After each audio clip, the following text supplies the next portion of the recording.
Գլխացավերը լինում են վտանգավոր, օրինակ, կտրուկ ցավերը գլխապտույտներով և խողսակցականի խանգարումով դրանք կարող են լինել ինսուլտի նշաններ։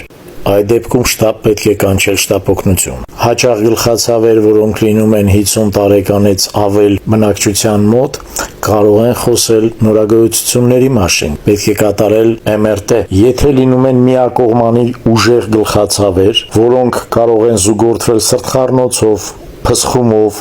լույսը և աղմուկը անտանելի են, դա ամենայն հաճախականության միգրեն է, որը բարձր տարիքային խմբում նույնպես կարող է ունենալ ինսուլտային ելք։ Միգրենով տառապող պացիենտները չունեն լիարժեք կյանք։ Եթե դուք ունենում եք միգրենոզ գլխացավեր 7 և ավել օր գումարային ամսվա մեջ, միանշանակ պետք է սկսել լուծել այդ խնդիրը։ Հիվանդների մեծ մասի մոտ բոտոքսի ներարկումները